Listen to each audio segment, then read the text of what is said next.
Hey guys, I'm Gavin. E se você tem uma dúvida no inglês, você não tem um doubt, você tem uma question. A palavra doubt quer dizer incerteza ou desconfiança geral, então a gente prefere usar questions. Você vai falar, I have a question. Literalmente, eu tenho uma pergunta. Mais uma vez, I have a question. E não I have a question. Esse é outro erro muito comum que eu ouço. Essa tendência de acrescentar mais uma sílaba no final de palavras. Por exemplo, a companhia, o site Facebook. Em inglês é duas sílabas, Facebook. É claro que pronunciado em português brasileiro é Facebook, e isso mostra a tendência de acrescentar esse epenthetic vowel, esse E a mais no final, que no inglês não existe, contribui muito ao sotaque de brasileiro. Brazilians who speak English often say speaky English. Mas mais uma vez, melhor falar speak English, quase pronunciando, mas no final das contas, não. Vamos ver muitos outros exemplos de não pronunciar o E ou a sílaba final de palavras durante esse vídeo, mas por enquanto é só relaxar, prestar atenção no resto dos erros mais comuns, porque depois você pode baixar o e-book, vou colocar o link na descrição, mas vamos lá. Você acabou de ouvir que não é para pronunciar esse E final, mas tem palavras que ainda precisam dessa sílaba. Por exemplo, a palavra coffee. Um cafezinho é um coffee. Não fale cough, porque cough é tosse. Talvez você pode dar uma olhada na palavra coffee, lembrando que tem duas letras. Então é para pronunciar assim, coffee. E um lugar onde você pode pedir um cafezinho, a coffee, é um restaurant. Não é restaurant. Eu ouço isso muito. Claro que faz sentido, né? Porque brasileiros pronunciam restaurante. Mas o R para começar uma palavra é sempre R. Remember to say restaurant. Restaurant. Duas sílabas só, na verdade. Não seria restaurante, algo tipo restaurant. Restaurant. Outra coisa que brasileiro às vezes esquece. Another thing that Brazilians often forget and don't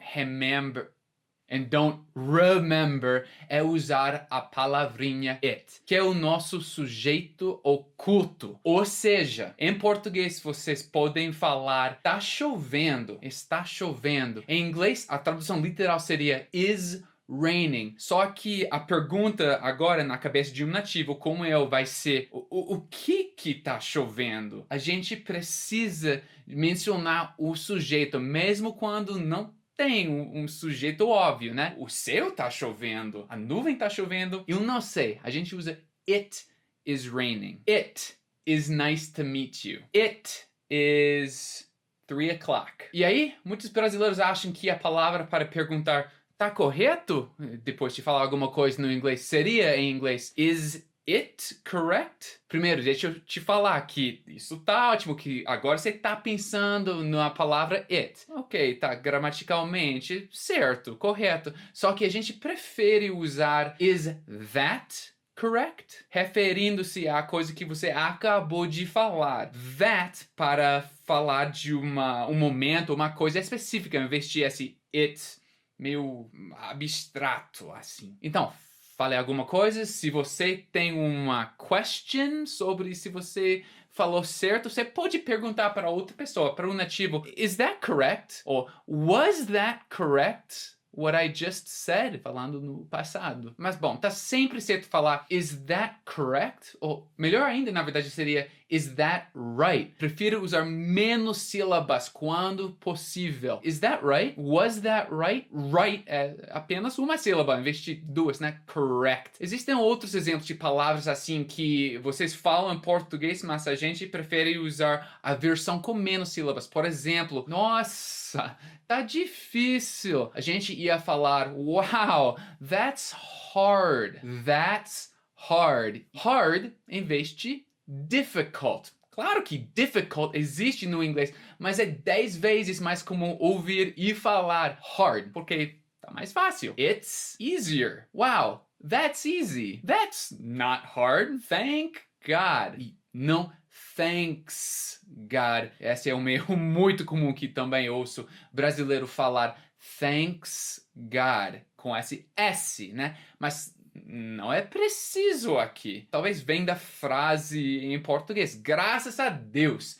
Thanks to God. Mas thank God é, na verdade, um imperativo, falando para você dar graças a Deus. You thank God. Mas daí a gente encurta a frase para ficar somente thank God. Então, quando você quer falar graças a Deus, fala thank God e não thanks God, que soa meio esquisito. Ok, já mencionei vários erros até agora. Tem muitos outros. Have many more. Oh, espera aí. There are many more. Esse é um erro. Oh, nossa, quase alguns dos erros mais comuns. E eu estranhei quando aprendi que no português there are ou there is se traduz como tem, somente. Tem 5 cadeiras. Tinha muita gente. Vai ter outro desfile. Essas frases em inglês ficam there are 5 chairs. There were a lot of people. There will be another parade. Notem que essas frases não contêm o verbo have em nenhum lugar. Se você falasse assim, have 5 chairs, had a lot of people, will have a parade, o nativo não vai te entender. De jeito nenhum. Se tem somente um erro que você lembra depois de assistir esse vídeo e de ler o e-book, que mais uma vez eu vou colocar o link na descrição, que seja esse de there is e there are em vez de have. Mas agora tem mais 3 erros que se tratam do passado, presente, futuro. Now there are 3 more mistakes that have to do with the past, present, future. Começando no passado com a pronúncia de ed, que normalmente em verbos regulares é como a gente coloca no passado. Hate vira hated, like vira liked, love vira loved. O erro que eu uso é brasileiro pronunciando todos esses ed no final igual. Então, talvez brasileiro iniciante ia falar aqui hated, liked, loved. Mas é somente hated que tem 2 sílabas. Os outros têm somente uma sílaba. Hated, liked, loved. Então a pronúncia é certa, de nativo. Escute bem. Hated, liked, loved. E a regra geral, na verdade, é simples. É só sentir a sensação na boca. Quando a gente tem T ou D, o som de T ou D no final de um verbo, como hate, a gente tem que colocar o ED numa outra sílaba. Hated. Tem outro truque, o último passo de se o ED é tipo T ou D, mas eu vou colocar isso no e-livro, no e-book. Mas as boas notícias sobre esses verbos em particular é que quando você está querendo reagir a alguma coisa, falando gostei, amei, você vai usar o presente simples e não o passado. Nenhuma coisa sobre o ED aqui. Vamos supor que você está experimentando comida que o seu amigo fez para você. Em português você ia falar, gostei. Em inglês, para reagir, a gente fala, I like it. I like it. Ou, I love it. Uso muito brasileiro traduzindo ao pé da letra, falando, I like it. 3 erros aqui. Usando ed, pronunciando com 2 sílabas e esquecendo o it. Então a forma certa, mais uma vez, seria I like it. I love it. Love it, man. Então, bom, falamos do passado, do presente e agora o futuro. A gente usa o modal verb will para expressar muitas coisas no futuro. Também tem o going to, que é a mesma coisa quanto no português. Vou correr. I'm going to run. Ou correrei. I will run. Tem uma diferença sutil, mas em geral é só notar aqui a pronúncia de will. Esse o som de L que acontece bem fundo na boca, quase na garganta. Eu ouço muito brasileiro pronunciar will, tipo bem em frente da boca, quase som de W, né, de Brasil, por exemplo. Mas é para tentar pronunciar o L como L e não W e bem fundo na boca mesmo. Will. Isso se chama um dark L, tipo um L escuro. E pronuncia-se assim no nome do seu país em inglês também. Não seria Brasil, mas sim Brasil. Brasil. quase engasgando. I will go to Brazil. You will travel to many other countries to use your English too. You will see many new places. You will get to know many new cities. Aqui eu estou usando os verbos to see e to get to know para falar, para expressar, conhecer em inglês. Eu ouço muito brasileiro falando, I know New York, ou do you know São Paulo? Mas a gente não usa o verbo to know no sentido de conhecer. Eu adoro o verbo conhecer em português, é tão perfeito. Mas mais uma vez, a gente precisa falar see ou get to know. Have you seen São Paulo? I can't wait to get to know New York. Conhecer as ruas, os museus, os cafés, restaurantes, the restaurants, coffee shops. When you get a coffee and the barista, que é a pessoa que faz o cappuccino, café para você, when the barista asks you how you are, she might say, how's it going? Or, how are you? Não, fale por favor, I'm fine. Nossa, coisa mais chato, quase impossível. Existem tantos outros adjetivos muito melhores no inglês. I'm fine quer dizer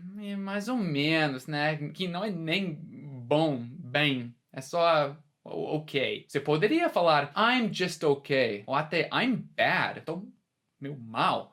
I'm bad. Mas 99% dos casos você vai querer falar tô bem. Então você pode falar I'm good, I'm great, I'm awesome, I'm phenomenal. E o meu preferido, I'm tremendous. E todas essas opções aqui você pode cortar o I'm para falar somente good, awesome, tremendous. E daí falar, em vez de and you, how about you? How about you? Esse about é a forma curta de falar about. How about you? Mais uma vez, eu falei que a pergunta seria ou how are you ou how's it going? Esse é um exemplo perfeito também de o que acontece no inglês informal. How is it going? Como é que tá indo para você? Vira how's it going? How's it going? E aqui um erro de brasileiro trata de alguma coisa diferente. É que ele ou ela não estude o suficiente como as palavras grudam uma a outra para entender onde uma palavra termina e a próxima começa. Notem que a gente não fala how's it going. Com todas as palavras que começam com I, normalmente a última letra da palavra anterior gruda em frente. Então, essa frase fica how's it going? Quando você está se apresentando, em vez de falar my name is, bem destacado para falar meu nome é, você pode falar my name is. Nota como M gruda no is, com essa palavra que começa com vogal, com I em particular. My name is. My name is. Agora você está falando e escutando como um nativo. Outro exemplo. I live in Brazil, falado como nativo seria I live in Brazil. I live in Brazil. Esse V gruda em frente da palavrinha in. Aí você vai continuar bate-papo usando tudo que acabei de te apresentar e que você vai revisar baixando o e-book.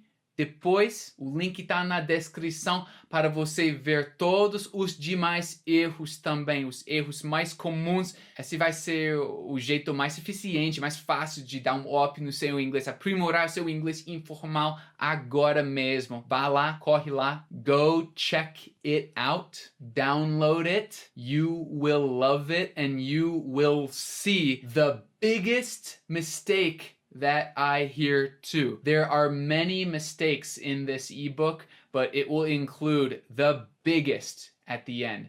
So check it out. I will see you there. I know that you will like it. And afterwards, I will see you in the next video. And remember, you rock.